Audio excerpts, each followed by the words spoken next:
The truth for the matter is Gachagua was lynched politically. We don't even know what went wrong between him and in fact, if you are really to compare this presidency and the previous presidency, it makes Uhuru an angel. Because if there is one person, I think, who even disrespected openly his president, it was actually now President William Ruto when he was deputy to Uhuru Kenyatta. But Uhuru Kenyatta, in his magnanimity, probably out of respect for the presidency, did not want to move an impeachment. Or maybe he didn't have the numbers. Well, he had the numbers. He had the numbers. He could have marshaled the same way Ruto has marshaled. But I think if you are really to compare, the two presidencies, I think it really has exposed the underbelly of Ruto as a very bad person. So then, you have put me on trial. You have charged me. You have trumped up charges. Some of them, all of them almost unsubstantiated. Even from the key witness himself, as you saw. He looked very silly. He was like, you wondered, where did he stumble upon his elementary law, honestly, even as. Welcome again, ladies and gentlemen. Thank you so much for your great support always. I'm so grateful for your continued support to this channel. Thank you so much, ladies and gentlemen. As you have heard from Ekuru Aukot coming out to tell us what transpired in between Uhuru Kenyatta and William Ruto, and now what transpired in between William Ruto as the president and Rigathi Gachagua as the deputy president. Now, it is very clear that now we understand that during Jubilee government, it was William Samoei Ruto who was bad. And in fact, William Ruto, together with his punies, are the one who destroyed the Jubilee government, not Uhuru Kenyatta, as they alleged earlier on, that it was Uhuru Kenyatta who was destroying the Jubilee government. In fact, it was William Ruto and his punies. Now, have you ever asked yourself why Uhuru Kenyatta never impeached William Samoei Ruto? In fact, if today you can compare the deputy president then, William Samoei Ruto, and now the deputy president that has been impeached, Rigathi Gachagua, you can see William Ruto aliangaisha Uhuru Kenyatta sana. William Ruto aliangaisha Uhuru Kenyatta.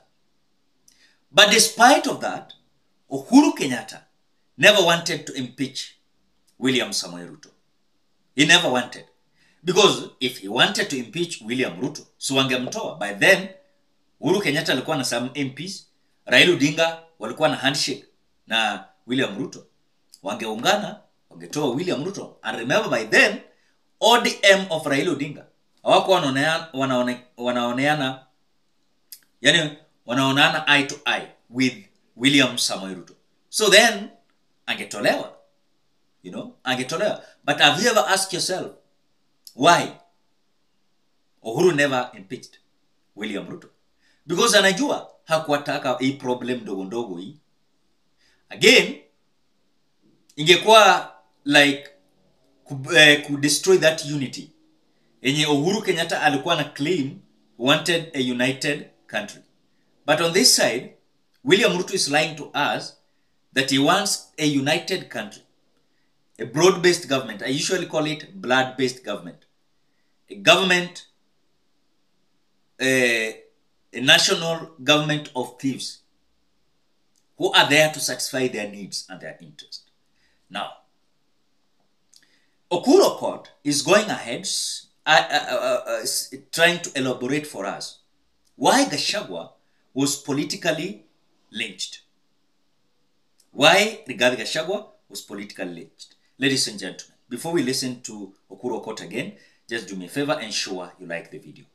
When you like the video, you automatically support the work that I'm doing in this channel, because sometimes you watch the video and you forget liking the video. So this is just a reminder. As you watch the video, ensure you like the video. Thank you so much for that like. Let us listen to Ekuru Aukot. Let me tell you why Rigathi Gachagua was politically lynched. If you look at the process of impeachment, ideally, there ought to be, okay, the language in the question is there may be a select committee of about 11 members who will then go and interrogate these charges, return a report. And that could have been, for me, a more elegant way.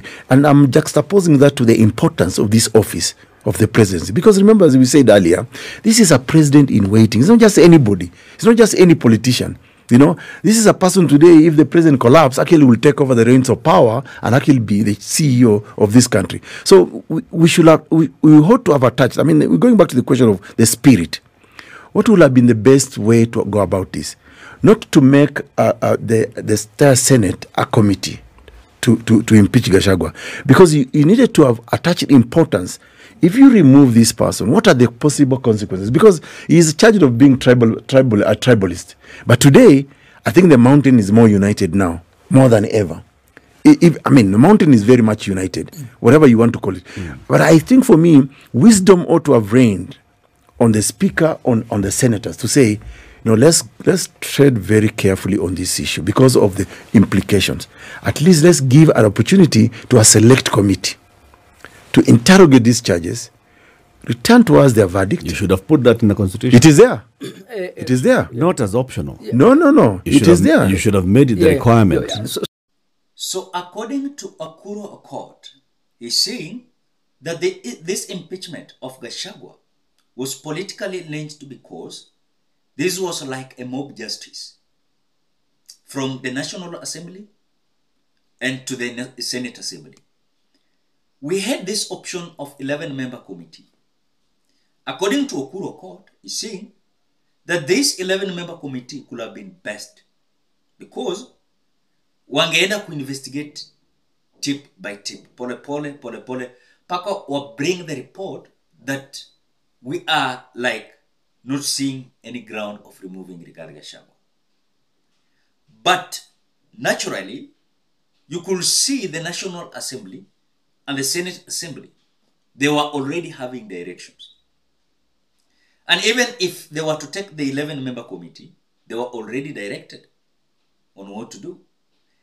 Even if it was the way they did a mob justice to Rigathi Gachagua, they could have done it still. So I think for me, let me say it in this perspective way, that these individuals had planned, crafted the reason why Rigathi Gachagua was to go. I heard some individuals even saying that this was a plan why ODM was invited in this government. And that is the reason why they were given these positions. But now, what was the mission of William Ruto at the end of the day? Was that Rigathi Gachagua was going even if he was guilty or not guilty. This was planned, crafted in a certain corner with a result.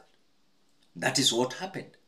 So I think Ekuru Aukot is just coming out to say if truly this process was to duly to be followed, then Rigathi Gachagua and survive, because even you could see the witnesses against Rigathi Gachagua.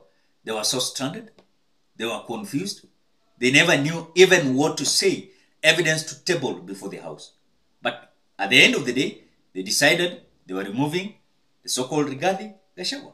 So I don't think if this were to be political process in a way of following the constitution, but it was planned, crafted, at the end of the day with a result. So I think for me, what I can generalize as a summary is it was William Ruto was bad during the Jubilee government. And that is why alikorogo Uhuru, you know, Uhuru hakutaka kumtoa. Ndio hiyo. Kwa sababu hakutaka maneno mingi, wangemtoa vita ndio hiyo. Unaona? So Uhuru Kenyatta aliona hii kitu mbele. But now they have realized that Rigathi Gachagua was not having any ground. Hata akitolewa, hakuna mtu atandamana. So they did it. Because William Ruto wants people who are weak beside him. Ladies and gentlemen, what do you think? Drop your opinion at the comment section below. Otherwise, thank you so much because of your great support. Please consider subscribing, liking, commenting, and sharing this video. Bye-bye till we meet in another video.